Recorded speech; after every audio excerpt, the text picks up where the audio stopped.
આજે પણ દેશમાં 50% વધુ લોકો ખેતી અને તેના ક્ષેત્ર સાથે જોડાયેલા વ્યવસાય સાથે સીધી અથવા તો આડકતરી રીતે જોડાયેલા છે।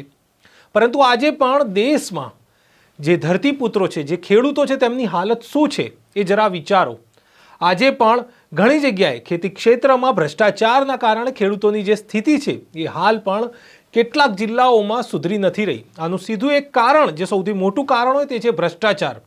આવી જ રીતે ભ્રષ્ટાચાર અમરેલી જિલ્લામાં પણ પાક વીમાને લઈને થયો હોવાની વાત પાલ આંબલિયાએ કરી હતી। ગુજરાત કિસાન કોંગ્રેસના પ્રમુખ પાલ આંબલિયાએ ખૂબ જ ગંભીર આરોપ લગાવ્યા અને એટલું જ નહીં, કેવી રીતે ભ્રષ્ટાચાર થયો છે પાક વીમાને લઈને તે પણ વાત જણાવી, જેને લઈને હું આ વિડીયોમાં આપની સાથે વાત કરીશ। નમસ્કાર, નવજીવન ન્યૂઝમાં આપનું સ્વાગત છે। હું છું આપની સાથે ફૈસલ મંસૂરી। દેશનો કિસાન ખૂબ જ મહેનત કરીને પાક ઉગવે છે, પરંતુ ઘણી વખત કુદરતના મારથી તે પરેશાન થઈ જાય છે, દુઃખી થઈ જાય છે। ત્યારે તેને આશરો હોય છે કે સરકાર તેની મદદ કરશે, પરંતુ જ્યારે આ જે મદદ છે તેમાં પણ ભ્રષ્ટાચાર થાય તો ખેડૂત ક્યાંયનો નથી રહેતો।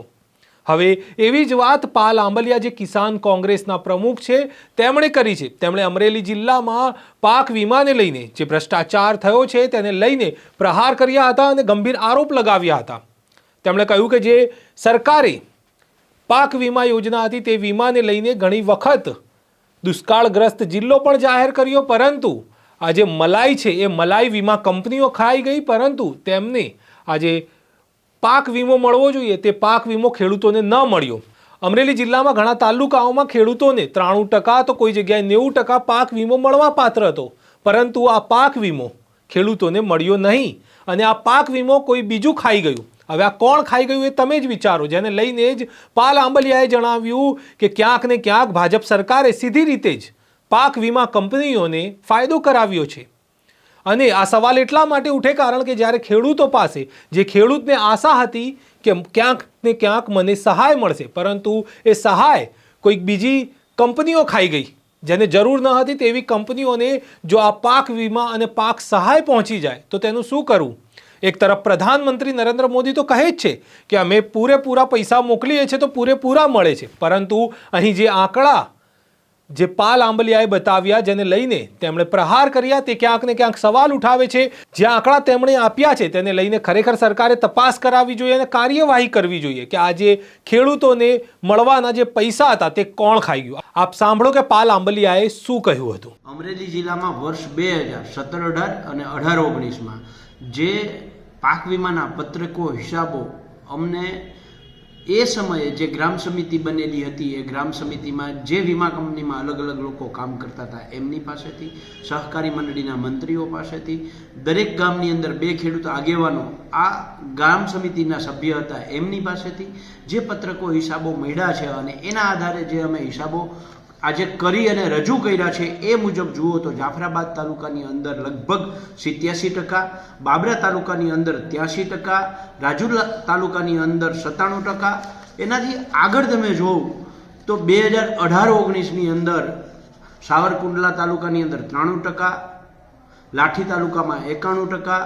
બગસરા તાલુકામાં 80%, અમરેલી તાલુકામાં 90%, રાજુલા તાલુકામાં 93%। આમ આખે આખો જે અમે હિસાબ રજૂ કર્યો છે એ મુજબ લગભગ અમરેલી જિલ્લાના તમામ તાલુકામાં મગફળી, કપાસ પિયત, કપાસ બિન પિયત, અમરેલી જિલ્લાના લગભગ 1200-1500 ગામોનો અને દરેક તાલુકાના દરેક ગામનો પાક વીમાના આંકડાઓ, ડેટાઓ જાહેર કર્યા અને આ ડેટાઓ જે છે એ 40% પાક વીમાથી ચાલુ કરી અને 93% સુધી પાક વીમો મળવાપાત્ર હતો।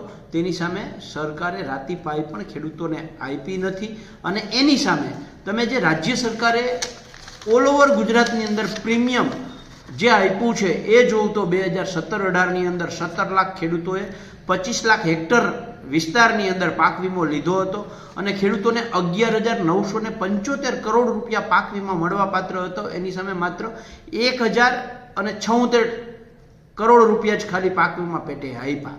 જોયા જેવું એ છે કે વર્ષ 2016-17 છે એ દુષ્કાળગ્રસ્ત વર્ષ હતું. સરકારે 500 કરતાં વધારે ગામોને દુષ્કાળગ્રસ્ત જાહેર કર્યા હતા, પણ વીમો જે છે એ માત્ર 1000 કરોડ જ આપવામાં આવ્યો હતો. 16-17ની અંદર 19 લાખ કરતાં વધારે ખેડૂતોએ વીમો લીધો હતો. 30 લાખ હેક્ટર વિસ્તારની અંદર આ વીમો લેવામાં આવ્યો હતો અને 12,000 કરોડ રૂપિયા ખેડૂતોને પાક વીમો મળવા પાત્ર હતો. એની સામે માત્ર આપવામાં કેટલા આવ્યા? 1,267 કરોડ જ માત્ર આપવામાં આવ્યા છે. 18-19નું વર્ષ જે છે એની અંદર 21 લાખ ખેડૂતોએ 26 લાખ હેક્ટર વિસ્તારની અંદર 13,676 કરોડનો પાક વીમો લીધો હતો. એની સામે માત્ર 2,778 કરોડ જ ખેડૂતોને પાક વીમા પેટે આપવામાં આવ્યા. 2019-20ની અંદર 24,81,000 ખેડૂતોએ 29,43,000 હેક્ટર વિસ્તારની અંદર જે વીમો લીધો હતો એ 16,143 કરોડનો પાક વીમો ખેડૂતોને જો કાયદેસર થાય તો મળવાપાત્ર હતો. એની જગ્યાએ માત્ર 111 કરોડ જ ચૂકવવામાં આવ્યા છે. આમ ઓલ ઓવર ગુજરાતની અંદર 4 વર્ષ છે 16-17 દુષ્કાળગ્રસ્ત, 17-18 અતિવૃષ્ટિગ્રસ્ત, 18-19 દુષ્કાળગ્રસ્ત, 19-20 અતિવૃષ્ટિગ્રસ્ત. 4 વર્ષે સરકારે પાક નુકસાનીનું વળતર આપ્યું છે, પાક નુકસાનીની સહાય આપી છે અને સામે વીમો જે છે એ નહિવત આપ્યો છે. ક્યારેય દુનિયામાં ક્યાંય પણ જગ્યાએ કોઈ પણ કારનું એક્સિડન્ટ થાય તો એનું પ્રીમિયમ ભર્યું હોય એટલું તો વળતર મળે કે ના મળે? ટોટલ લોસ થયો હોય તો એકદમ સિમ્પલ સવાલ છે. કાર ટોટલ લોસ જાય તો જેટલું પ્રીમિયમ ભર્યું હોય એટલા રૂપિયા તો મળે ને ટોટલ લોસની અંદર. સામાન્ય રીતે તો એનાથી 10 ગણા, 15 ગણા, 50 ગણા, 100 ગણા, 1000 ગણો એને વીમો મળતો હોય છે. જ્યારે ખેડૂતોમાં એનાથી ઉલટું થયું છે. ખેડૂતોએ ટોટલ પ્રીમિયમ જે ભર્યું છે આ 4 વર્ષમાં એ 12,045 કરોડ 26 લાખ રૂપિયાનું પ્રીમિયમ ભર્યું છે અને એની સામે જે ખેડૂતોને ટોટલ લોસ 4 વર્ષ પાક લોસ ગયો છે, નુકસાન ગયું છે, ટોટલ લોસ થયો છે, પણ તેમ છતાંય જે વીમો મળ્યો છે 12,000 કરોડની સામે એ માત્ર 5,233 કરોડ અને 72 લાખ રૂપિયા જ પાક વીમો મળ્યો છે. એટલે જેટલો ખેડૂતોએ પ્રીમિયમ ભર્યું, સંપૂર્ણ પાક નિષ્ફળ ગયો, તેમ છતાંય પ્રીમિયમની અડધી રકમે ખેડૂતને ન મળી. એટલે આજે અલગ અલગ જગ્યાએથી પહેલા જુનાગઢ, માણાવદર, સુરેન્દ્રનગર, મૂડી, ફરીથી જુનાગઢ, ભેસાણ અને આજે અમરેલી જિલ્લાના પાક વીમાના પત્રકો હિસાબો જાહેર કર્યા છે. સરકારને ચેલેન્જ સાથે અમે કહીએ છીએ કે જો આ પત્રકો હિસાબો અમારા ખોટા તમે સાબિત કરી દો, કારણ કે ખોટા સાબિત કરવા માટે તમારે સાચા પત્રકો આપવા પડશે. જે ગામમાં ગ્રામ સમિતિએ ક્રોપ કટિંગ કર્યું છે એમાં તલાટી મંત્રીએ સિક્કો માર્યો છે, ગ્રામ સમિતિએ સિક્કો માર્યો છે, તમારા જિલ્લાના ખેતીવાડી અધિકારીએ સિક્કો માર્યો છે. આ પત્રકો તમારે લઈ આવવા પડશે જે તમે દબાવીને બેઠા છો. આ પત્રકો લઈ આવો, સામે મૂકો, દૂધનું દૂધ અને પાણીનું પાણી થઈ જશે. કિસાન કોંગ્રેસના પ્રમુખ પાલ આંબલિયા ખૂબ જ ગંભીર વાત કરી રહ્યા છે, કારણ કે આ વાત તો તેમણે અમરેલી જિલ્લાની કરી છે, પરંતુ જરા વિચારો કે આવી ઘટનાઓ કેટલા જિલ્લામાં બની હશે.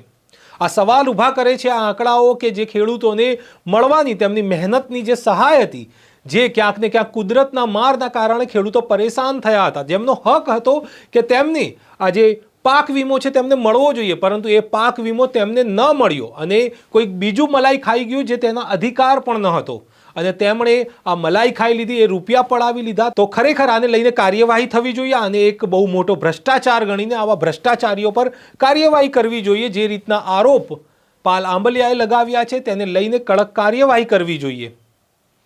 પરંતુ ખેડૂતોના આ રૂપિયા ક્યાં જાય છે, ખેડૂતોને જે મળવાના હોય છે તે નથી મળતા, તેને લઈને જ આખી જે લડાઈ છે તે પાલ આંબલિયા વાત કરી રહ્યા છે. હવે આગામી સમયમાં જોવાનું રહ્યું કે આની તપાસ થાય છે કે નહીં.